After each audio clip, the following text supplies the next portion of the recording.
আসসালামু আলাইকুম, কেমন আছেন সবাই? আজকে আমি চলে এসেছি গাউসিয়ার গোলাকান্দাল হাটে। এটি একটি ঐতিহ্যবাহী গ্রামীণ পুরাতন হাট, যা সপ্তাহে একদিন শুধু বৃহস্পতিবার বসে। তো আর দেরি না করে চলুন ঘুরে দেখি এই হাটে কি কি আছে। শুরুতেই চোখে পড়লো এখানে কিছু নার্সারির মতো ছোট ছোট সেকশন, অনেক সবজি ও ফুল গাছ, বিভিন্ন ফল গাছও পাওয়া যায়। বাগান প্রেমীরা চাইলে আসতে পারেন, তাদের প্রয়োজনীয় অনেক কিছুই পাবেন ইনশাল্লাহ এখানে। এই অংশে চোখে পড়বে গরু, ছাগল, ভেড়া, গারল এই ধরনের প্রাণী। এই ভেড়ার বাচ্চাটা আমার কাছে খুবই ভালো লেগেছে। আরও অনেকগুলো ছাগল, খাসি ছিল, তবে এই ছোটো বাচ্চাটা আর একটা বড় গারল, এই দুইটা আমার কাছে খুবই ভালো লেগেছে। তো আমি অনেক লেট করে চলে আসছি, তাই অনেক পশু পাখি এখানে নাই, বিক্রি হয়ে গেছে হয়তো। ছাদ বাগানীদের জন্য দেখতে পেলাম বিভিন্ন সাইজের ড্রাম। কৃষিকাজ ও ঘরের অন্যান্য কাজের জন্য এখানে রয়েছে বিভিন্ন ধরনের টুলস। এখানে নতুন পুরাতন দুই ধরনের টুলসই পাওয়া যায়, আপনার যেটা ভালো লাগে নিতে পারেন। হাটের এই অংশে ঘুরতে আমার সবচেয়ে বেশি সময় লেগেছে, কারণ এখানে বিভিন্ন জাতের হাঁস, মুরগি, পাখি ইত্যাদি দেখতে পেলাম। তো আপনাদেরও দেখানোর চেষ্টা করছি।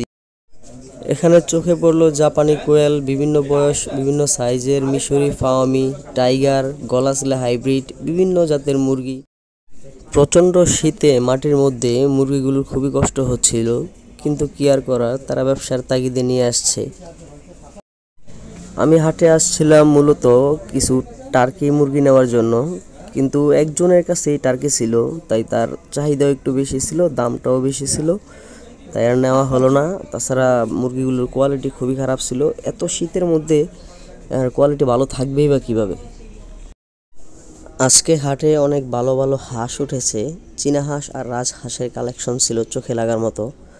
অনেক হাঁসের বাচ্চা দেখতে পেলাম, এর মধ্যে সবচেয়ে ভালো লেগেছে এই বাচ্চাগুলো। আর এই কিউট রাজহাঁসের বাচ্চাগুলো দেখেন, এগুলো আজকে হাটের বেস্ট কালেকশন আমি মনে করি।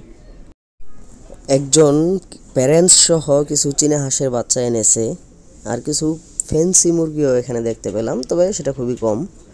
আর এখানে পাখির খাঁচা, পাখি ও পাখির প্রয়োজনীয় জিনিসপত্র অনেক কিছু এখানে আছে। শুধু একজনের কাছেই কিছু টার্কি আর তিতির মুরগি ছিল, যেগুলোর কোয়ালিটিও খুব একটা ভালো ছিল না, তাই আর দেখলাম না। হাট ঘোরাঘুরির পর যখন মেইন রোডের দিকে উঠলাম, তখন অনেক কবুতর দেখতে পেলাম, কিন্তু কবুতর সম্বন্ধে আমার কোনো ধারণা নেই, তাই কোনটা কী কবুতর বলতেও পারছি না। শুধু দেখছি, ভালো লাগছে। শুধুমাত্র কবুতরের বাচ্চা খাওয়ার উদ্দেশ্যে কোন কবুতর পালন করলে ভালো হবে, কারো অভিজ্ঞতা থাকলে জানাবেন প্লিজ, উপকৃত হব। আজকে হাটটি কেমন লাগলো জানাবেন। আজ আর কথা বাড়াবো না, সবাই ভালো থাকবেন, আল্লাহ হাফেজ।